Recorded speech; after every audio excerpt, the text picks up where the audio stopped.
Magandang tanghali po sa inyo lahat at ako nga po gusto ko magbahagi sa inyo at nais ko makinig kayong lahat dahil nais ko magbahagi ng Word of God po at kung paano po natin matitiyak ang langit po at ang hindi po ang tinatawag nila pong impyerno. Alam naman po natin na tayo po ay tatanda. Ay nais ko po kayong makinig po sa akin sa akin po mga sabihin. Alam naman po natin tayo po ay tatanda. At lahat po ng bagay ng tao sa mundo. At itanong ko lang po sa inyo at na sigurad, alam niyo na po ba saan po kayo pupunta pag tayo po ay pupunta na sa tinatawag po kayo sa kamatayan po. Sigurado po ba kayo sa inyo pong pupuntahan pag dumating na po yung time na kayo po yung mamamatay na po. Nais ko po yung makinig po sa akin dahil ito pong mga ipapahaliwati ko sa inyo ay para po matiyak ang tinatawag po nating langit po at hindi nga po impyerno. Una nga po, alam po natin na lahat po ng tao ay makasalanan. Dahil sinabi po sa Romans 13:23 na nga po na for all have sins and come short of the glory of God. Sinabi po sa verse na yun na lahat po ng tao ay makasalanan. Maging ako po, magulang ko po, pastor po namin, mga pari po, ay mga makasalanan po. Sinabi rin po ito sa Romans 13 nga po, sinabi po rito na it is written nga po na at it is written, no one is righteous nga po, wala pong matuwid kahit isa. So ayun nga po, at may kabayaran po itong kasalanan na ito. Sinabi po sa Romans 6:23 na for the wages of sin is death. Ang kabayaran po ng kasalanan ay kamatayan. At yun nga po, paano po yun ay lahat naman po tayo mamamatay, di nga po. Paano po sinabi ang kabayaran po ng kasalanan ay kamatayan. At tandaan po natin na may dalawang uri na kamatayan. Dahil sinabi po sa Revelation 21:8, and all liars shall have their part in the lake which burneth with fire and brimstone means second death. Yun nga po. Ang una pong kamatayan, yan po sikat pong kamatayan. Yung tayo po yung nabubulok po at ibinuburol po. Ang pangalawa naman po kamatayan ay yung pagkahiwalay po natin sa Diyos. Pagkahiwalay po natin sa Diyos at pagpunta po natin sa impyerno. At pero po, doon po sa ating mga kasalanan po na ginawa at yung pagpunta po natin sa impyerno ay may good news po si Jesus Christ na binigay. May good news po si Jesus Christ na binigay po sa atin. Dahil sinabi po sa Romans 5:8 nga po, na sinabi po sa verse na ito na but God commandment His love toward us in that while we were sinners yet Christ died for us nga po. Namatay po natin si Jesus Christ, napako po sa krus ng Kalbaryo, dumanak po ang kanyang dugo para lang po sa ating mga basahan nga po, dahil po sa ating mga makasalanan. At doon po, nung time po na siya napako sa krus ng Kalbaryo, ay may binigay po si Jesus Christ. May binigay po siya sa ating regalo. At ang regalo po ito ay sinabi po sa Romans 5:8. Sinabi po sa Romans 5:8, but the gift of God is eternal life. Ang regalo pong binigay po sa atin ni Jesus Christ ay walang hanggang buhay nga po. Ito po yung nangyari po nang dumanak po yung dugo niya pa sa krus ng Kalbaryo. At ano pong kailangan natin gawin para po ito makuha po yung sinatawag po natin eternal life. Dahil yung regalo po ito yung libre po, wala po itong bayad. Ang kailangan lang po natin gawin is manampalataya po sa Kanya.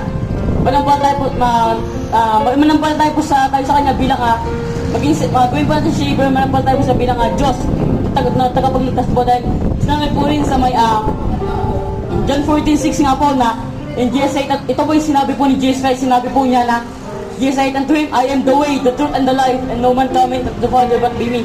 Napakalino po ng verse na yun. Sinabi po sa verse na yun, lang po ang tanging daan. Ilan po ang tanging daan para makapunta po tayo sa langit po tayo. Hindi na po ni Jesus Christ kailangan mapako sa krus ng Kalbaryo kung ang way lang po para po tayo mapunta sa langit ay sumimba. Kung maging mabait po ay mapupunta ka na po sa langit, hindi na po kailangan po ni Jesus Christ na mapako po sa krus ng Kalbaryo. Hindi na po kailangan dumanak po ang dugo niya para sa atin kung ang way lang po para po makapunta sa langit ay ang pagiging mabait. Kaya po nais po kayo makinig sa akin na at tanging lang po daan is Jesus Christ nga lang po. Na sinabi rin po sa 3:16 na God so loved the world that He gave His only begotten Son, that whosoever believeth on Him did not perish but have everlasting life nga po. Ngayon nga po, sino man po manampalataya kay Jesus Christ, manampalataya bilang Savior, tanggapin niyo po sa bilang Savior, mag-repent po tayo sa Panginoon.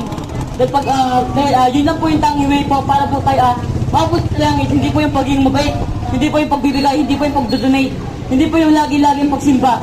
Hindi po yun, hindi po yun yung way para po tayo po yung makapunta po sa langit. At sinabi rin po sa Romans 9 na, for who shall call upon the name of the Lord shall be saved. So sinabi po sa verse 9 na nais ko po kayong sumabay po sa akin panalangin. Gusto naman po yung mga nakinig. Gusto ko po kayo sumabay sa akin. Gusto ko po kayo ilit sa prayer. Gusto ko po tanggapin po si Jesus Christ bilang sarili pong tagapagligtas, bilang Savior. Kaya po kung gusto nyo man po maligtas or gusto nyo man po maano si Jesus Christ ay sumabay po kayo sa akin prayer na gagawin na po. Dahil ang Diyos, inaamin ko po na ako'y makasalanan at dapat lamang mapunta sa hatol ng impyerno. Ngunit, ako ngayon ay sumasampalataya sa inyo. Ako ngayon sumasampalataya sa inyo, tiyatag ko ito yung sa tagapagligtas. Maraming salamat sa inyong kaligtasan na ibinigay sa amin at lang po ang dalangin sa Panginoon pang Jesus. Amen. Yun nga po na doon po sa ating pong ginawang prayer, doon po, gusto mo po yung mga sumabay, ay doon po sa ating ginawang prayer na tinanggap po natin doon ay si Jesus Christ nga po. At doon po ay niligtas niya po tayo, tinatawag po natin yung impyerno. Niligtas niya po tayo, kaya saan na po doon tayo pupunta ay hindi po. Dahil tayo po tumanggap po sa kanya. Gusto ko lang po sa inyo mag-iwan ng isang verse para po mas lalong matiyak po tinatawag po nating langit. Ito po yung John 1:12 nga po. Sabi po sa John 1:12, but as men receive him to them, he gave power to become the Son of God, even though the that believe on His name po. Ngayon nga po time kanina po, sa mga narinig po na noong time po na tumanggap po kayo kay Jesus Christ bilang Savior po, tagapagligtas, ay naging anak po ng Diyos. Naging anak po ng Diyos at may nabuo pong relasyon. May nabuo pong relasyon sa inyong dalawa, sa inyong pong dalawa ng Panginoon. At ang relasyon po ito ay hindi pong mawawala. Dahil katulad po ng sa ating pong magulang, na kahit po ang isang ama ay mag-abroad, pumunta po sa malayong lugar ay hindi po mawawala ang relasyon ito. At ganoon din po, sa Diyos, ganoon din po ang application po, na kahit po magkasala ka man po, kahit po tayo magkasala, ay tayo sa Diyos na anak pa rin po yan tayo. Pero po, may consequence lang po yun. May consequence po, pag tayo po gumawa ng kasalanan, at anak po tayo ng Diyos, ito po yung papuluin po tayo ng Panginoon. Papuluin po tayo ng Panginoon sa paano pong paraan. Papuluin po tayo ng Panginoon sa, ang example po nito ay magkakaroon po tayo ng sakit. Madadapa po tayo. At sana po yung salvation po ay hindi po yung maging way para po tayo gumawa ng at ng kasalanan po sa araw-araw. At ito rin po, sinabi rin po sa may John 10:28 nga po na, and I give unto them eternal life, and they never perish, neither shall any man pluck them out of my hands. Nga po, hindi na po tayo mawawala po sa Panginoon. Hindi na po tayo mawawala sa kanyang wala na pong makakapag-alis po sa atin sa Panginoon nung time po na tayo po ay tumanggap sa Kanya, ay hindi na po tayo makaalis sa Panginoon. Dahil yung naging anak na po tayo, kung time dumating man po yung time na dadaon na po tayo sa tinatawag kong kamatay ni no po, alam niyo na po kung saan po kayo pupunta. No po, sigurado niyo po kung saan po tayo pupunta. Dahil isang beses lang po itong mangyayari. No po, maraming salamat po sa mga nakinig. Maraming salamat po sa mga God bless po.